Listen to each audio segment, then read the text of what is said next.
The sound of his hand striking my face was the only honest thing he had done in our entire marriage. It was the brutal, undeniable truth I needed to hear, confirming that my 10-year marriage had been built on nothing but their insatiable greed, and my blind, foolish loyalty. This is the story of how my in-laws chased away a great fortune, and how I achieved success and found true family only after cutting them out completely. My parents were a hardworking couple, and my younger sister and I grew up in a quiet, stable home. The only real excitement and joy came from our dog, Happy, who was nothing less than a family hero. When I was in college, my father collapsed from a sudden heart attack while exercising. There was no one around, but Happy barked wildly and ran to a distant passerby, desperately guiding them back to my father. The bystanders rushed my father to the hospital. Happy stayed by his side the entire time.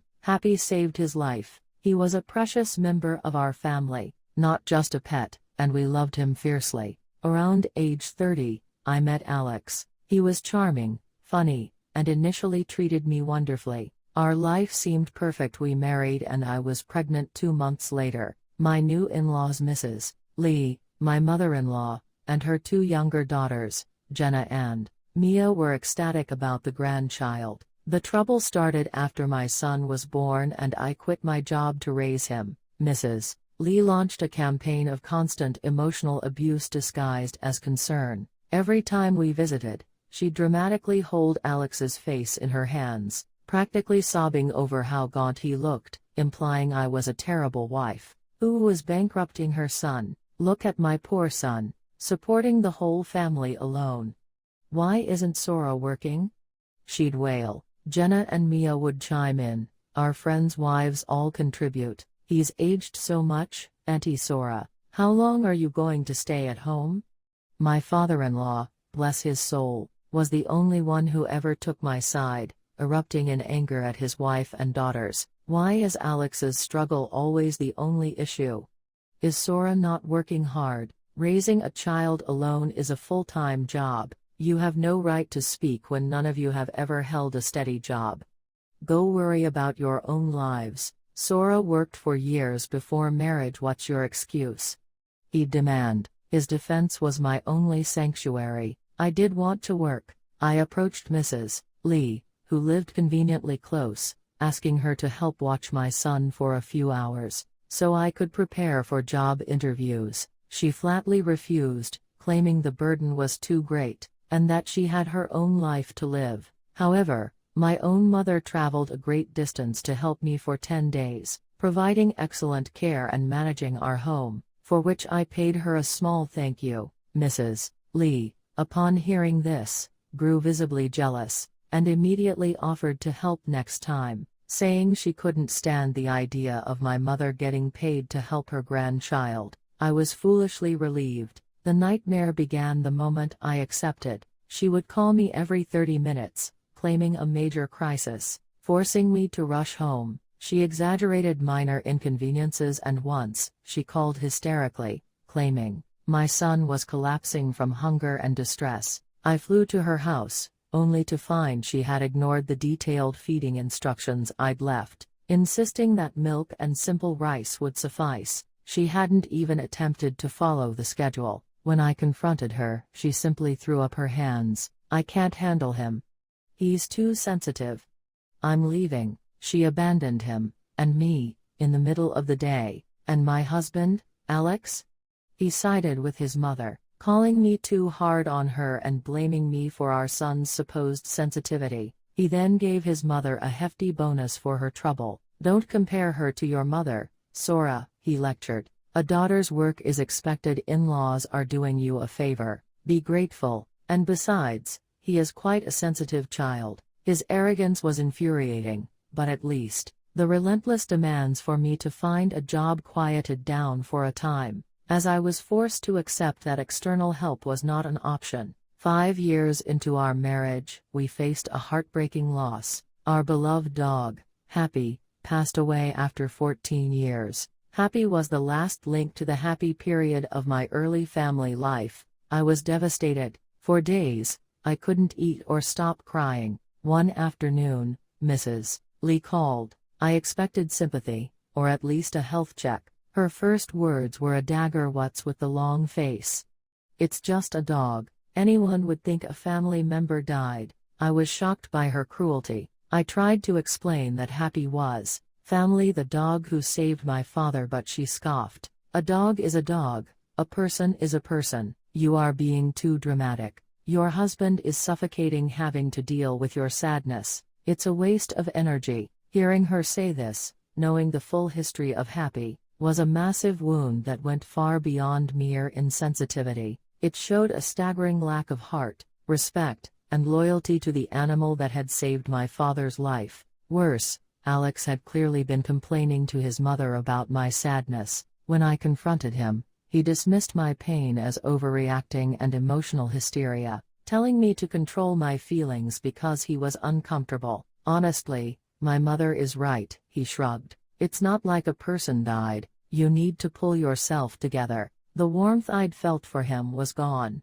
I realized I was utterly alone in this marriage, and my husband would always prioritize his mother's baseless opinions over my genuine grief. I channeled my pain and grief into something constructive. I decided to study pet management, thinking about Happy, and soon, my younger sister, and I decided to open a dog daycare and training center. When I told the Lees about my plan, they scoffed relentlessly. A dog kindergarten?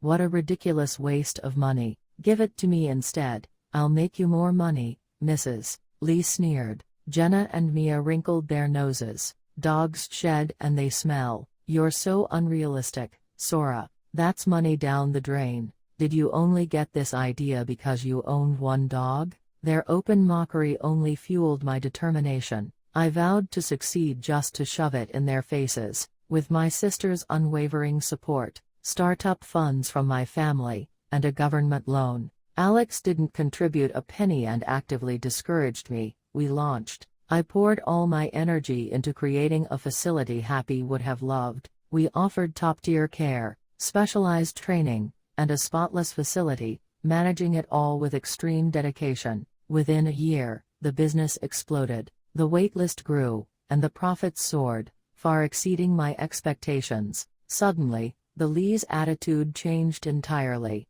Mrs. Lee showed up at the center unannounced one day, lavishly, praising the beautiful, successful facility she'd once mocked. I always knew you could do it. Everyone has a dog these days. Well done, my daughter-in-law, you've really impressed me, she declared, her eyes gleaming with calculation. I felt the strange shift in their greed right then. We were moving to a bigger, better location due to the overwhelming demand. Alex invited me to a family dinner with Mrs. Lee, Jenna, and Mia, who were suddenly all smiles and strangely attentive. They cooked a special meal and made a fuss over me. During dinner, Mrs. Lee smoothly introduced her plan, her voice dripping with artificial sweetness. Since your business is expanding, you'll need more staff, won't you? She asked sweetly. I need to hire more people. Yes, I confirmed. Wonderful. You should hire Jenna and Mia. They're family, and they're such hard workers once they start. Why hire strangers when you have family? You should pay them well, too. At least $5 million a month, and you should give them a share of the business, as a sister-in-law bonus, since you're making so much money. I was utterly stunned. They were demanding an impossible salary, far more than our most experienced staff, and a share of a business they had mocked and never invested in. They're afraid of dogs, I said simply, and we handle dogs all day. This is a hands-on job, PSH. What's a little fear? They're family. You need to take care of your family. If you give them a share, they will work harder, she insisted, totally ignoring the reality of the work. The audacity was breathtaking. When I got home, Alex backed his mother completely. Why not help them? It's a family business. You always favor your sister, but never my side. You're being selfish and dismissive of my family, he accused, transforming into a shallow mouthpiece for their greed. It's the least you can do, and family is always easier than strangers. The harassment intensified. Every day, Mrs. Lee, Jenna, and Mia called relentlessly, begging, demanding, and guilt-tripping me for jobs. They tried every trick to wear me down. To end it, I gave in, but with a plan. Fine, you can start tomorrow, but you must work as hard as everyone else. The next day, Jenna and Mia strolled in hours late, wearing short skirts and high heels, looking as if they were going to a party, not a pet facility. They sauntered onto the office sofa and demanded a morning coffee. It's so tiring to come in this early, Sora. Get us 2 coffees, please. And where's the carpet? This place is so rough, Jenna whined, visibly disgusted by a speck of dog hair. I handed them uniforms and cleaning supplies. There's no time for coffee. Change immediately and start cleaning. From that wall to this one, everything? That salary of 5 million won you demanded. You have to earn it. This is where you start. Their faces fell. Cleaning. I can't do this. I didn't come here to scrub floors, Mia cried. I grabbed them both by the arms, my grip firm and cold, and stood them up, refusing to let go. You promised you would work hard for a high salary, and a share of the business, didn't you?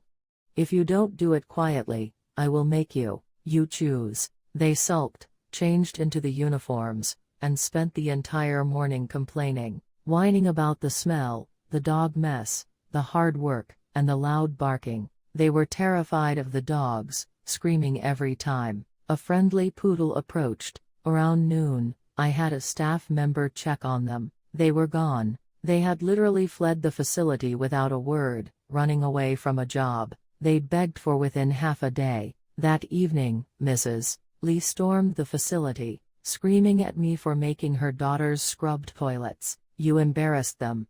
You owe them 5 million won and a share of the business, you wretch. I told you to give them jobs, not turn them into servants. I was done. 5 million won? For what? What work did they do? You have to earn that money, not just ask for it. You asked for a job, you didn't ask for charity. If you think it's so easy to earn 5 million, you try doing it. She left in a huff, promising to make me pay for disrespecting her family. The final confrontation was with Alex. You abused my sisters.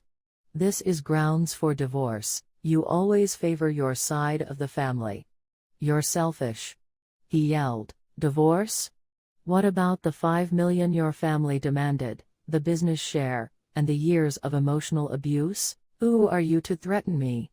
I retorted. He went ballistic, calling me a materialist who was too big for her britches now that she had a business. He raised his hand and slapped me across the face, then threw my phone against the wall. You will call my mother and apologize. Until then, I'm not coming home. And he walked out, sure that I would be terrified and beg for his return. I did not cry. I simply called a lawyer and booked a doctor's appointment to document the assault, including the damage to my phone. Alex thought I would beg. He was wrong. I filed for divorce immediately, using the doctor's note for the assault, his desertion and family abandonment, and his family's persistent, damaging harassment as evidence. He didn't even contest custody of our son. He only cared about one thing: demanding a split of the dog kindergarten, claiming it was marital property. You know all assets are split. Just make it clean and give me my share. You didn't work while raising our son. I deserve half. He demanded. I laughed. Your share. You know the business was funded by government loans and my family. You contributed nothing, Alex. Absolutely nothing. I will see you in court. I kept detailed records of everything you said and did. The court agreed with me completely. The business was ruled as separate property since he had actively refused to invest or support it, and I was granted the divorce, along with full custody. The final exchange with my ex-husband was venomous. You'll fail, mark my words. You don't value family, only dogs, he spat. The ground will know, and the sky will know. You will be punished for disrespecting my mother. He and his family weren't done. The sisters posted malicious, baseless lies online, claiming I was an abusive boss who mistreated the dogs, and was only successful because I neglected my family. I immediately sued them for defamation and obstruction of business. When the police investigation revealed the truth, the sisters were terrified. Mrs. Lee called me, begging me to drop the lawsuit. Please, Sora, a criminal record will ruin their job prospects. We'll delete the posts, it was just a small mistake. I refused until they posted a full, public apology in the community forums, and signed a legally binding statement promising never to contact me again. They did. Ironically, the scandal only made the business more famous, as clients rallied to support me, impressed by my uncompromising nature. A year later, Alex called, his tone soft, asking me out to dinner. I miss you. I see your business is doing well. I made a mistake. I will never listen to my mother again. I simply told him, you and I are done. You showed me your true self. When you hit me, and then you tried to steal from me. Have a good life. I hung up. I hear the Lees are still struggling. Mrs. Lee is still supporting her 2 non-working daughters, and Alex is back in the nest, having learned nothing. They chased away a good thing for greed, and now they are forced to deal with the lazy, ungrateful children they enabled. My family, my sister, my son, and my parents are happy and successful. I learned that family isn't blood, it's loyalty and respect. The greedy, heartless people got exactly what they deserved.